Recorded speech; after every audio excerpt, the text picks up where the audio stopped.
Wahai manusia, sembahlah Tuhanmu yang telah menciptakanmu dan orang-orang sebelummu, agar kamu bertakwa. Dialah yang menjadikan bumi sebagai hamparan bagimu dan langit sebagai atap, dan Dia menurunkan air hujan dari langit, lalu Dia menghasilkan dengan hujan itu segala buah-buahan sebagai rizki untukmu.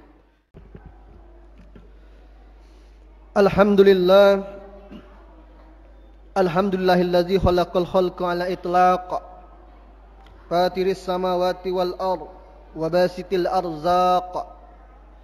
Ashhadu an la ilaha illallah wahdahu la syarika lahul malikul khallaq, wa ashhadu anna sayyidina Muhammadan abduhu wa rasulul mab'utsu litatmimi makarimal akhlaq. Allahumma salli wa sallim ala sayyidina Muhammad wa ala alihi wa sahbihi salatan wa salaman daimaini mutalazimaini ila yaumit talaq. Amma faya ayyuhal hadirun, ittaqullaha haqqa tuqatih wa la tamutunna illa wa antum muslimun. Kaum muslimin jemaah salat Jumat rahimakumullah, dalam kesempatan yang berbahagia ini, marilah kita meningkatkan ketakwaan kita kepada Allah Subhanahu wa taala dengan mengerjakan segala perintah dan menjauhi segala larangannya. Di samping itu, marilah kita bersyukur kepadanya atas segala rahmat, nikmat, taufik dan hidayahnya yang telah dicurahkan kepada kita sekalian, sehingga kita bisa memenuhi panggilan Allah, yaitu berupa kewajiban salat Jumat sebagaimana yang akan kita laksanakan bersama di siang hari ini. Semoga apa yang sudah ataupun akan kita lakukan diterima serta diridhoi oleh Allah Subhanahu wa taala. Amin. Kaum muslimin jemaah salat Jumat rahimakumullah, khutbah yang akan kami sampaikan ini menerangkan tentang pengabdian manusia kepada Allah Subhanahu wa taala. Dalam surah Al-Baqarah ayat 21 dan 22, Allah Subhanahu wa taala berfirman, A'udzubillahi minasyaitonir rajim.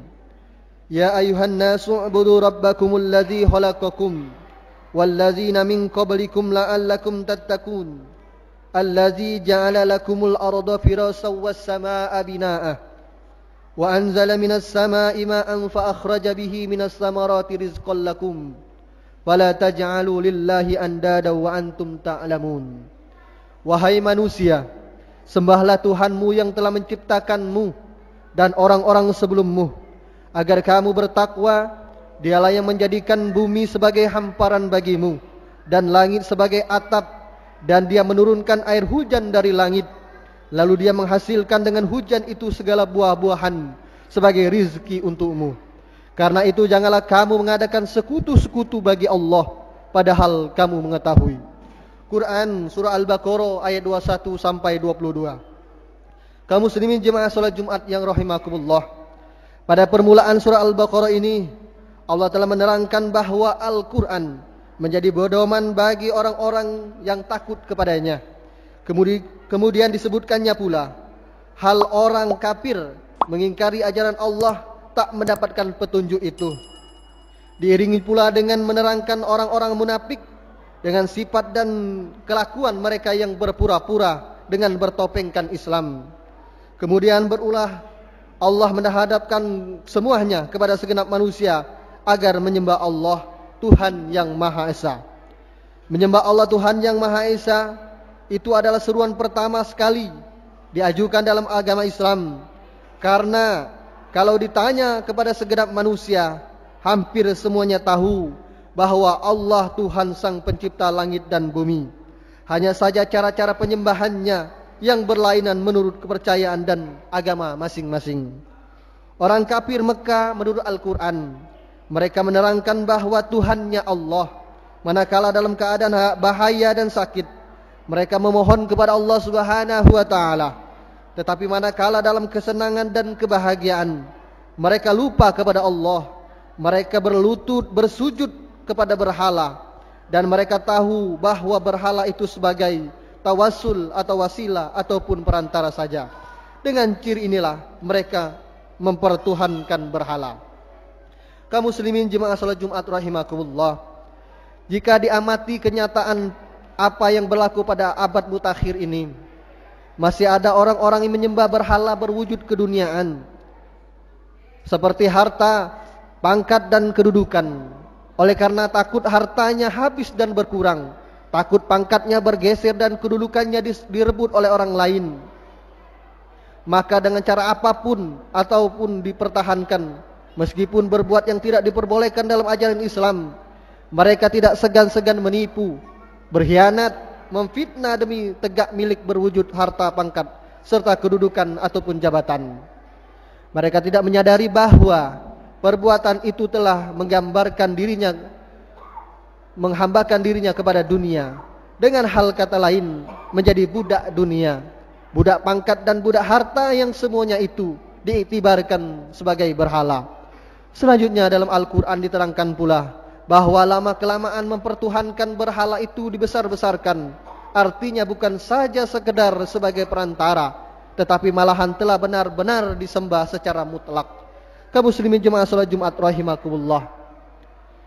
Perkara seperti ini bukan saja terkena pada orang-orang kafir, musyrik saja. Bahkan pengikut ahli kitab yang menganut agama pun ikut terlibat dalam menyembah berhala ini. Seperti sebagian orang Yahudi menyebut Uzair anak Allah, orang Nasrani menyembah Isa anak Maryam, dan orang Sabi'in menyekutukan malaikat dengan Allah.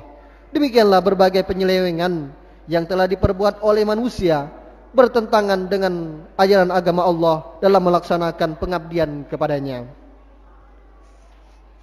Dalam ayat tersebut telah diberikan tuntunan kepada setiap mukmin untuk mengabdi dan pengabdian yang mutlak, yaitu menyembah Tuhan yang Maha Esa, tiada terbilang dan tiada sekutu baginya, tiada wasilah atau perantara penyembah dalam Islam, melainkan langsung kepada Allah Subhanahu wa taala.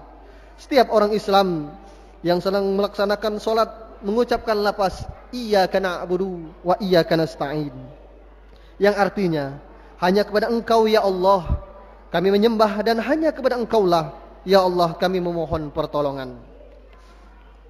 Tiada lagi hijab atau perantara dan lain-lain dalam menyembah dan memohon pertolongan Allah. Pengabdian kepada Allah bagi orang mukmin haruslah dihadirkan atau dilakukan dengan segenap anggotanya. Hati, anggota tubuh serta lisan, semuanya harus disertakan untuk berbuat mengharap ridha Allah Subhanahu wa taala. Dan inilah yang disebut dengan ihsan. Oleh karena segala perbuatan dan pengabdian ini bergerak semula dari hati, maka diperbaiki niat dan motivasi dalam pengabdian dengan Allah Subhanahu wa taala. Sehubungan perkara ini, Rasulullah SAW mengingatkan dalam sabdanya, sesungguhnya Allah tidak mengamati rupa dan jasadnya, melainkan Dia mengamati hatimu. Hadis riwayat Muslim. Kaum muslimin jemaah salat Jumat rahimakumullah.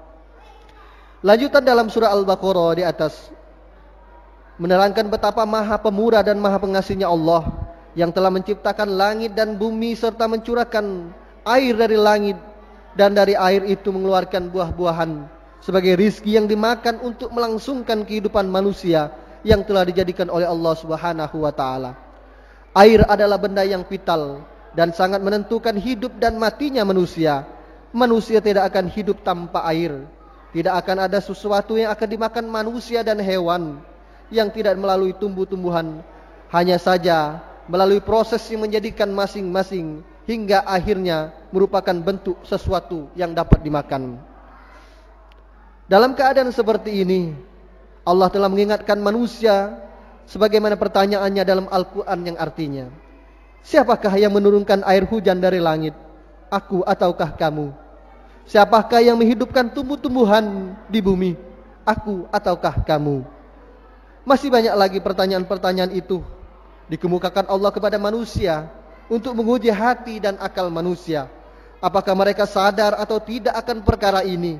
Meskipun demikian, bagi manusia yang hatinya telah tertutup, mereka tetap ingkar walau tiada alasan sedikit pun. Kaum muslimin jemaah salat Jumat rahimakumullah. Menurut ajaran Islam, pada hakikatnya manusia yang sedang menjalani hidup di dunia adalah sebagai makhluk Allah yang sedang melakukan pengabdian kepada Sang Pencipta. Tetapi masih banyak manusia yang belum sadar bahwa hidup ini adalah suatu pengabdian. Bagi manusia yang sadar, ia senantiasa membenahi diri agar pengabdian diterima dan membawa hasil sebagai balas jasa. Sebaliknya bagi orang yang tidak sadar, maka tidak terlintas di hatinya bahwa hidupnya bebas tanpa ada ikatan, melainkan untuk mencukupkan dan memuaskan hidup bagi dirinya. Dalam masalah ini Allah mengingatkan dalam hadis qudsi, "Wahai dunia, mengabdilah kepada orang yang telah mengabdikan kepadaku, dan perbudaklah orang yang mengabdikan diri kepadamu." Apabila kita mau menilik hadis qudsi tersebut, maka cukup jelas arti dan maksudnya, yang menegaskan bahwa manusia telah sadar akan dirinya sebagai hamba Allah yang mengabdikan dirinya kepadanya. Maka dunia ini akan menjadi abdinya. Artinya dunia akan mengabdi kepada manusia. Sebaliknya apabila hidupnya di dunia hanya untuk mendapatkan kepuasan saja, maka samalah artinya manusia telah diperbudak oleh dunia. Jadi bukanlah manusia yang menunggangi dunia, tetapi dunia menunggangi manusia. Dalam hadis masalah ini, manusia dianjurkan agar berpikir menggunakan akal pikirannya dan memilih mana yang baik di antara dua pilihan, yaitu mengabdikan diri kepada Allah atau mengabdikan diri terhadap kepentingan dunia. Dalam surah Al-Qasas ayat 77, Allah Subhanahu wa taala berfirman, "A'udzubillahi minasyaitonirrajim. Wabtaghi fima ataqallahu daral akhirah wa la tansa nasibaka minad dunya wa ahsin kama ahsanallahu ilaika wa la tabghil fasada fil ard. Innallaha la yuhibbul mufsidin." Dan carilah pada apa yang telah dianugerahkan Allah kepadamu, kebahagiaan negeri akhirat, dan janganlah kamu lupakan bagianmu dari kenikmatan duniawi, dan berbuat baiklah kepada orang lain sebagaimana Allah telah berbuat baik kepadamu, dan janganlah kamu berbuat kerusakan di muka bumi. Sesungguhnya Allah tidak menyukai orang-orang yang membuat kerusakan. Quran surah Al-Qasas ayat 77. Dengan demikian jelaslah bahwa segala daya upaya yang diperoleh di dunia hanyalah sebagai syarat untuk mencapai kebahagiaan di akhirat, dalam arti bahwa segala usaha dan hasil yang dicapai adalah sebagai pengabdian diri kepada Allah, sehingga dunia yang diusahakan itu bukanlah tujuan dalam pengabdiannya. Juga sebagai kebahagiaan dunia tidak seharusnya dilupakan, sebab melupakan dunia berarti kegagalan mengabdi kepada Allah dalam konteks yang luas.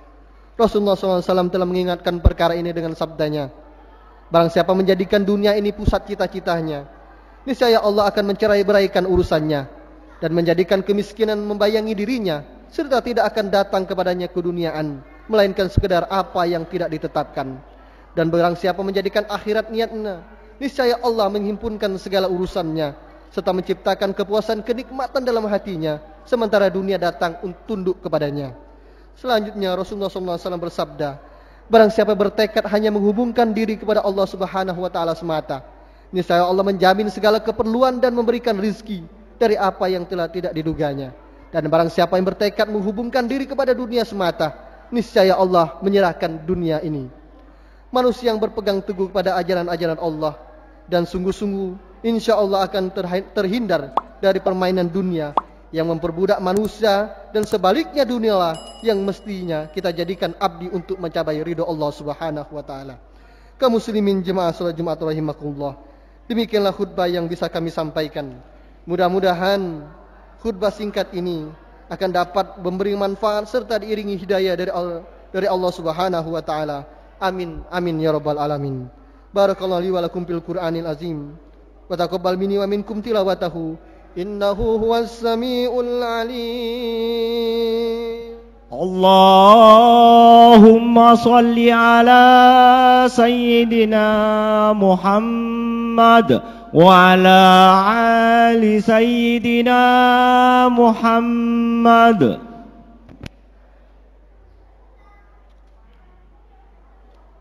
Alhamdulillah, alhamdulillahillazi amarna bil ittihai wal ittisami bihablillahil matin. Asyhadu an la ilaha illallah wahdahu la syarikalah, iyyahu na'budu wa iyya nasta'in. Wa asyhadu anna Muhammadan 'abduhu wa rasuluhu al-mab'uts rahmatan lil alamin. Allahumma shalli ala sayyidina Muhammad wa ala alihi wa ashabihi ajma'in. Ibadallah, ittaqullaha mastata'tum wasari'u ila maghfirati rabbil alamin. Innallaha wa malaikatahu yusholluna 'alan nabi. Ya ayyuhalladzina amanu shallu 'alaihi wa sallimu taslima. Allahumma salli wa sallim wa barik ala Muhammad wa ala alihi wa ashabihi wa qarabatihi wa azwajihi wa zuriyatihi ajma'in. Allahumma ahsili jami'at ulatal muslimin wa ansuril islam wal muslimin wa ahlikil kafarata wal musyrikin wa ali kalmataka ila yaumiddin. Allahumma ufir lil muslimina wal muslimat wal mu'minina wal mu'minat al ahya'i minhum wal amwat innaka qaribun mujibud da'wat wa ya qadiyal hajat. Allahumma aftah bainana wa baina qaumina bil haqqi wa anta khairul fatihin. Rabbana atina fid dunya hasanah wa fil akhirati hasanah wa qina azaban nar. Ibadallah, innallaha ya'murukum bil adli wal ihsan wa ita'izil qurba wa yanha 'anil fahsya'i wal munkar wal baghi ya'izukum la'allakum tadhakkarun. Fadhkurullahal azim yashkurkum wa da'u yastajib lakum wa la dzikrullahi akbar.